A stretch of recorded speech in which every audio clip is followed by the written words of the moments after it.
Me llamo Daniel y soy conductor de autobús en una línea nocturna que cubre varios pueblos pequeños entre Toledo y Ciudad Real. No es el trabajo más emocionante del mundo, pero siempre me ha gustado la tranquilidad de la noche. La oscuridad, el silencio, la carretera vacía. Hasta hace poco, eso era lo que más disfrutaba. Ahora, cada vez que me acerco al kilómetro 31 de la secundaria 412, siento que algo me observa. Todo empezó hace un par de meses. Eran casi las 2 de la madrugada. Conduciendo mi ruta habitual, me di cuenta de que, al pasar por ese punto exacto de la carretera, siempre había un coche aparcado en el arcén. No me pareció raro al principio. Tal vez alguien tenía problemas con el motor o simplemente estaba descansando. Pero lo curioso era que era el mismo coche. Un Opel Astra gris, con las luces encendidas y el motor al ralentí. Siempre ahí, siempre igual. La primera semana solo lo observaba de reojo. La segunda, empecé a fijarme más. Nadie bajaba del coche, ni se movía. Tampoco parecía que nadie saliera a buscar ayuda. Una noche intenté mirar al interior al pasar, pero la combinación de la oscuridad, los faros y la velocidad del autobús me lo impedía. Apenas distinguía siluetas. Lo dejé pasar. Una noche lluviosa de viernes me ganó la inquietud. La carretera estaba completamente desierta. Al acercarme al kilómetro 31, ahí estaba el coche, con las luces delanteras atravesando la neblina como cuchillos. Pero esta vez había algo distinto. Las luces parpadeaban, como si tuvieran un cortocircuito. Reduje la velocidad. Algo me empujaba desde dentro, un presentimiento. No era compasión, era otra cosa. Algo más oscuro, más denso. Detuve el autobús a unos metros del coche y encendí las luces de emergencia. Bajé. El aire olía raro. No sabría decir a qué. No era gasolina ni aceite quemado. Era, más bien, como a madera húmeda y carne vieja. Me acerqué con cuidado, sintiendo cómo el barro se pegaba a mis botas. El motor seguía encendido. Escupía un ruido ahogado, casi como un ronroneo animal. No veía a nadie. Me incliné y miré por la ventanilla del conductor. Y entonces lo vi. Todo el interior del coche estaba calcinado. El salpicadero, los asientos, incluso el volante. Todo estaba negro, retorcido, deformado por el fuego. Pero por fuera, el coche estaba impecable. Ni una marca. Como si el incendio solo hubiera ocurrido por dentro. Y en el asiento del conductor había alguien sentado. Era una figura humana, completamente quemada, como una estatua de ceniza. No se movía. No parecía respirar. Pero lo más espantoso fue que, al mirarla fijamente, noté cómo giraba levemente la cabeza hacia mí. No salí corriendo. No grité. Me congelé. Durante unos segundos eternos estuve allí, de pie, mojándome bajo la lluvia, mirando a ese ser, o lo que quedaba de él. Girar la cabeza hacia mí en silencio. Luego, de golpe, las luces del coche se apagaron. El motor se detuvo. Volví al autobús sin mirar atrás. Esa noche terminé mi ruta como un autómata. Al llegar al depósito ni siquiera hice el parte. Me fui directo a casa, me duché y no pude dormir. Tenía la sensación de que si cerraba los ojos, vería esa figura sentada, inmóvil, con la cabeza girada hacia mí. Pasé los días siguientes convencido de que había imaginado todo, que era el cansancio o una especie de ilusión óptica provocada por la lluvia y las luces. Hasta que hablé con Marcos, otro conductor de la línea. ¿Te has fijado en el coche del kilómetro 31? Me preguntó casi en susurros. Me quedé pálido. Le pregunté qué había visto. Me dijo que hacía meses él también lo notaba. Siempre en el mismo sitio. Incluso juraba que una vez creyó ver llamas dentro, como si estuviera ardiendo, pero no dejaba ningún rastro. Intentamos hablar con la Guardia Civil. Dijeron que no habían recibido ningún aviso de accidentes recientes en esa zona. Ningún coche abandonado. Nada. Como si el Opel Astra solo existiera cuando nosotros pasábamos. Esa fue la última noche que hice esa ruta, hasta hace una semana. El jefe me llamó. Un conductor se había puesto enfermo y no había nadie más disponible. Me tocó cubrir la línea nocturna. Intenté negarme, pero no hubo forma.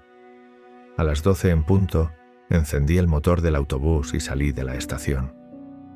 Durante todo el trayecto sentí una presión constante en el pecho, como si algo me estuviera esperando. Y lo estaba. Al llegar al kilómetro 31, el coche ya estaba allí. Pero esta vez, algo había cambiado. Las puertas estaban abiertas, las luces apagadas. El motor, sin embargo, rugía más fuerte que nunca. No sé qué me impulsó a parar otra vez. Tal vez una necesidad de respuestas. O tal vez algo me llamó desde dentro. Me bajé. Caminé hasta el coche. No llovía. Hacía un silencio tan denso que podía oír mis propios latidos. Me acerqué a la puerta del conductor y miré dentro. Vacío. El interior seguía calcinado, sí, pero ya no había nadie en el asiento. Me giré, confuso, y entonces lo sentí. Una presencia. Detrás de mí. Me di la vuelta y allí estaba. No sé cómo había salido del coche ni cómo se movía, pero la figura calcinada estaba de pie, a pocos metros de mí. No se movía, solo me miraba. Y entonces habló, no con palabras. Fue como si su voz entrara directo en mi cabeza. Un murmullo hecho de crujidos, de chasquidos de madera ardiendo. No entendí todo, solo fragmentos. No es el coche, es el camino, es el fuego, el mismo cada noche. Todos lo olvidan. Intenté correr, pero mis piernas no respondían. Sentí como el aire se volvía más espeso, como si estuviera respirando humo. La figura se acercó un paso, luego otro. Cuando ya casi me tocaba, las luces del autobús parpadearon. Un pitido agudo sonó desde dentro, y en ese instante, la figura se desvaneció, como si el viento se la llevara. Subí al autobús sin aliento. No volví a mirar atrás. Desde entonces he dejado el trabajo. No duermo bien. Cada noche, a las 2:13, me despierto sobresaltado, como si alguien susurrara mi nombre desde el pasillo. El olor a humo se cuela por debajo de la puerta de mi habitación. Hoy he recibido una llamada. Marcos ha desaparecido. Su autobús fue encontrado vacío, parado en mitad de la carretera, justo en el kilómetro 31.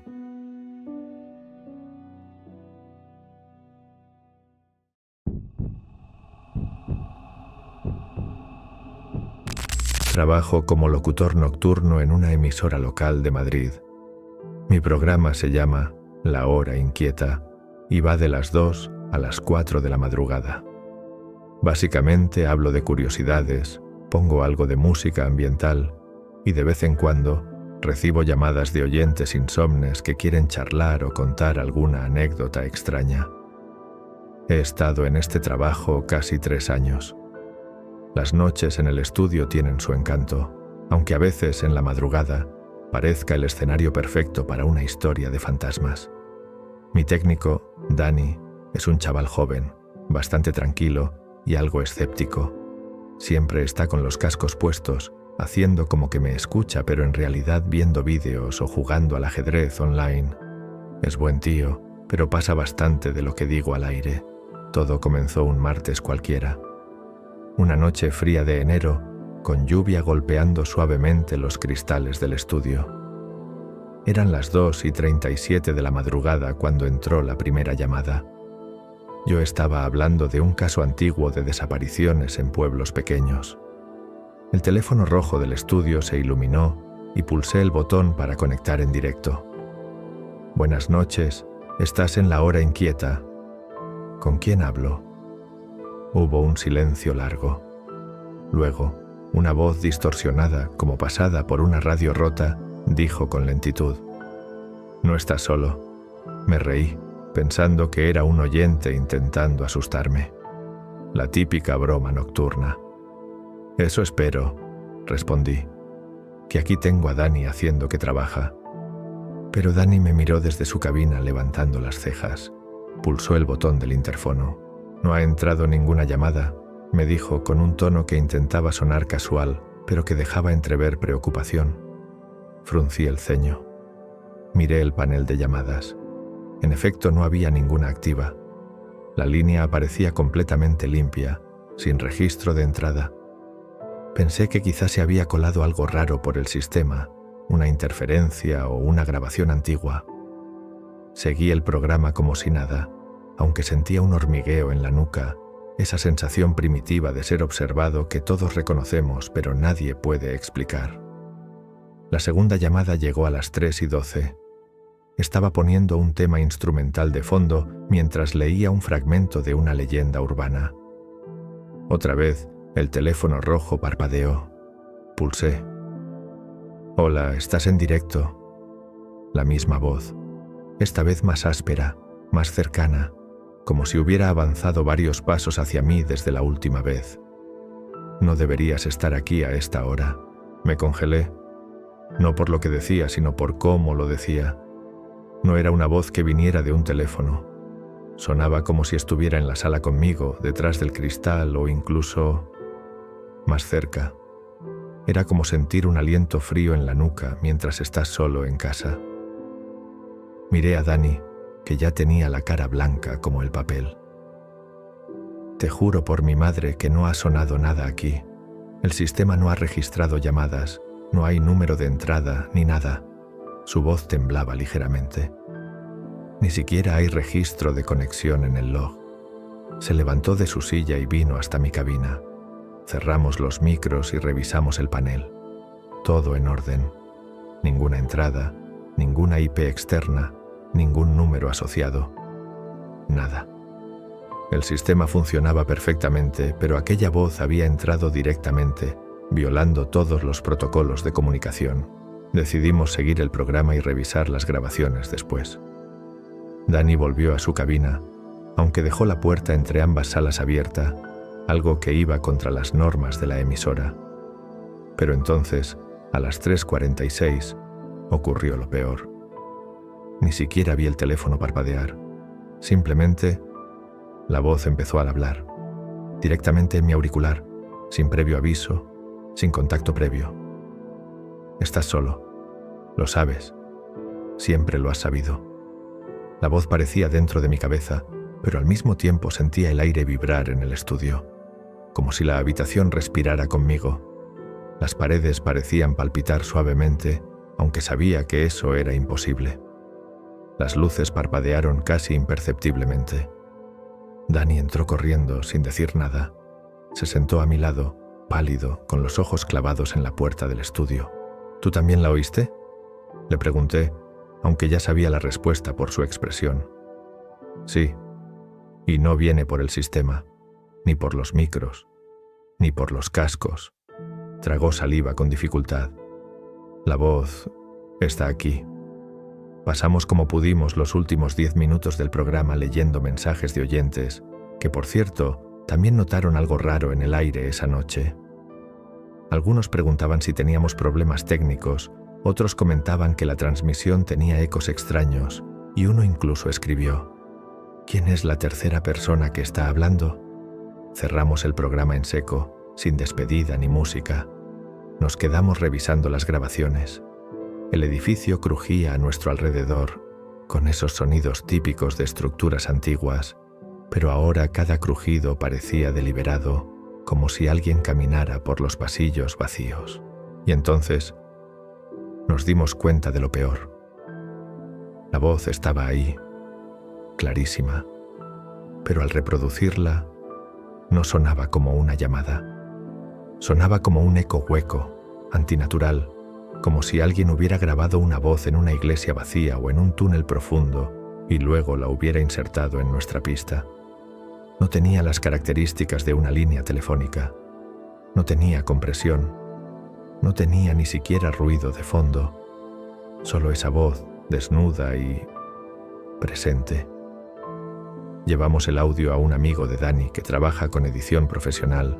Lo analizamos en su estudio. Al final solo dijo una frase: «Esto no es humano, o no está grabado con un micrófono normal. Parece generado desde dentro de la propia pista, como si el estudio fuera el emisor». Esa noche no dormí, ni la siguiente, ni la otra. Me sentía observado incluso en mi propio apartamento, como si algo hubiera regresado conmigo desde la emisora. El jueves decidí volver al estudio. Tenía que saber si era un fallo técnico, si alguien nos estaba gastando una broma muy elaborada o si algo más estaba ocurriendo. Dani se negó a volver. «Por nada del mundo piso ese estudio de noche otra vez», me dijo. Fui solo. El edificio parecía diferente en la madrugada, más largo, más profundo, con pasillos que nunca había notado antes. Encendí todo. Las luces del estudio, el sistema de llamadas, el panel de sonido. Todo estaba en orden. Puse la sintonía y abrí micrófono. «Buenas noches, esto es La Hora Inquieta. Y yo también tengo preguntas». Nada, ni una llamada, ni un solo mensaje. Hasta las 3:03. Sin aviso, sin luz de llamada, sin parpadeos. Solo la voz nuevamente, esta vez más clara, más cercana. «Gracias por volver. Esta es tu última noche». Me levanté de la silla de un salto. El cristal que separa el estudio de la cabina de técnicos estaba completamente empañado, como si alguien hubiera respirado contra él desde dentro. Y en el centro apareció algo. No puedo explicarlo. No era un reflejo. Era una figura, alta, delgada, con los contornos borrosos como si el cristal estuviera vibrando con su presencia. No se movía. Solo estaba ahí, mirándome sin ojos. Una silueta oscura más densa que la oscuridad, que parecía absorber la luz a su alrededor. Salí corriendo. Abandoné todo. Dejé el estudio abierto. El programa se cortó en directo a las 3:06. A los 2 días, la emisora cerró el turno nocturno. Dijeron que era por recortes, pero Dani me contó que otros técnicos también escucharon cosas. Una operadora de madrugada renunció tras oír cómo alguien la llamaba por su nombre completo desde un teléfono sin línea. No volví. No pisé nunca más esa cabina. Busqué otro trabajo, diurno, lejos de micrófonos y estudios cerrados. Pero aún tengo las grabaciones. A veces las escucho con auriculares, en mitad de la noche. Hay algo en ese eco, un ritmo, una respiración. Y a veces, si dejo la pista en pausa, escucho que sigue sonando, como si la voz no necesitara que la escuchemos, como si estuviera esperando.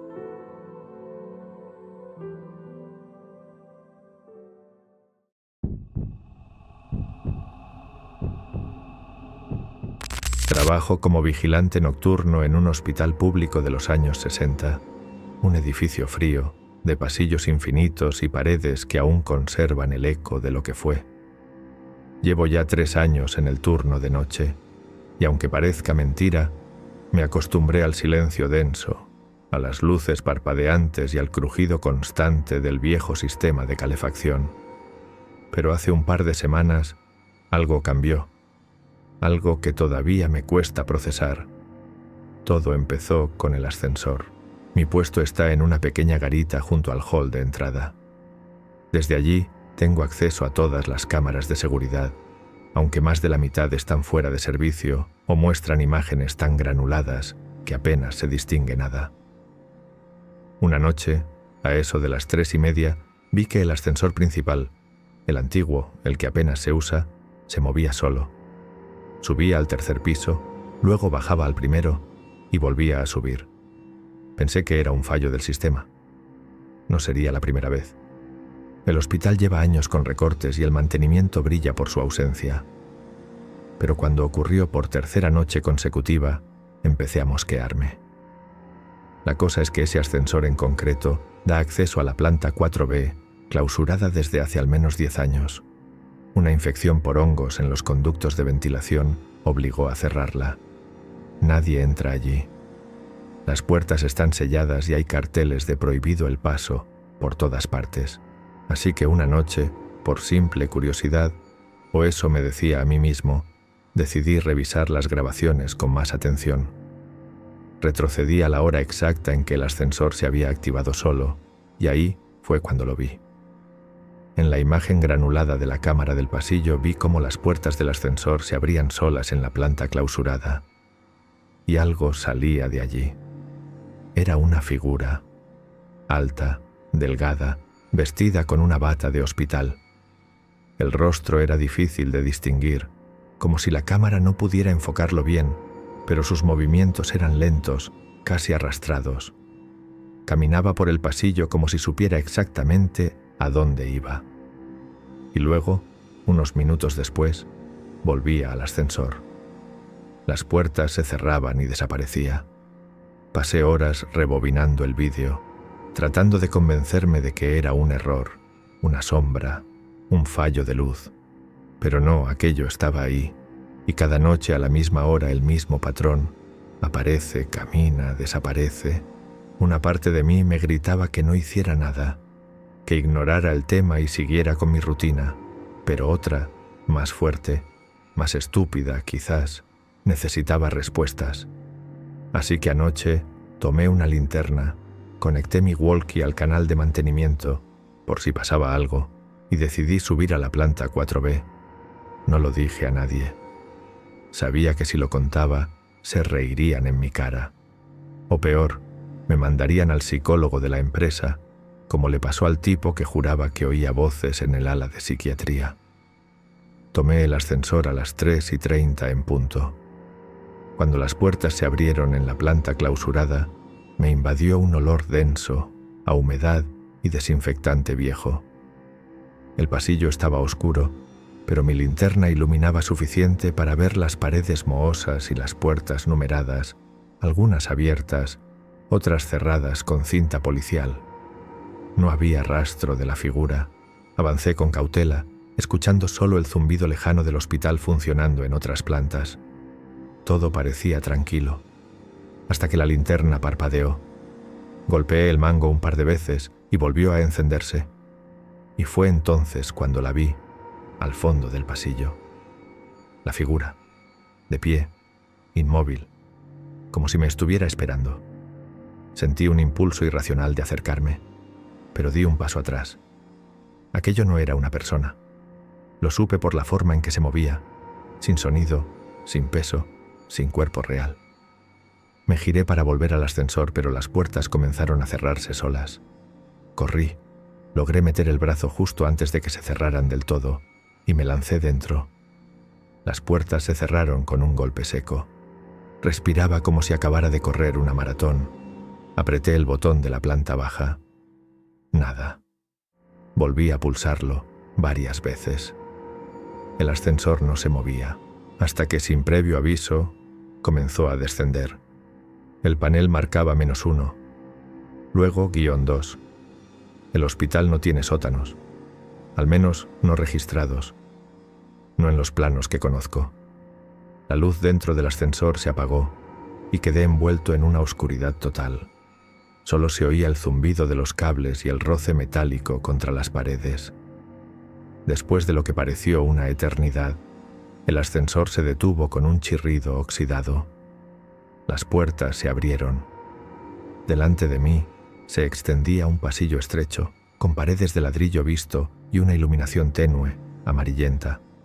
Olía a humedad estancada y algo más, algo como carne vieja. Avancé unos pasos, no por valentía, sino porque sentía que algo, o alguien, me obligaba a hacerlo. A ambos lados del pasillo había puertas numeradas sin ningún orden aparente, algunas con ventanas redondas como de quirófano. Miré por una de ellas. Dentro, en una habitación de azulejos sucios, había una camilla oxidada. Sobre ella, un cuerpo. Parecía una mujer. No se movía, pero cuando acerqué más la linterna al cristal, sus ojos se abrieron de golpe. Salí corriendo. Las puertas empezaron a abrirse solas a medida que pasaba. Algunas estaban vacías, otras no. No quiero ni describir lo que vi allí dentro. Gente que no se movía, cuerpos deformados, rostros pegados al cristal, y en todas las paredes, garabateado con lo que parecía sangre seca, una palabra: vuelve. No sé cómo llegué al final del pasillo, pero lo hice. Allí había otro ascensor, viejo, oxidado, sin panel ni botones. Las puertas se abrieron solas. Entré sin pensar. El ascensor subió, lento, crujiente. Cuando se abrieron las puertas de nuevo, estaba de vuelta en la planta baja del hospital. Todo estaba en silencio. El reloj marcaba las 4:15. En la garita, la grabación seguía funcionando, como si nada hubiera pasado. Quise revisar las cámaras, pero no había ninguna grabación de esa hora. El sistema había hecho un reset automático, justo en ese tramo. Hoy pedí el día libre. No he dormido. No sé si volveré esta noche, pero hay algo que no puedo sacarme de la cabeza. Cada noche el ascensor sigue moviéndose solo, a las 3:30. Y ahora, cada vez que pasa, el panel muestra un nuevo piso. -3. Uno que no estaba antes. Uno al que sé que tarde o temprano me están obligando a volver.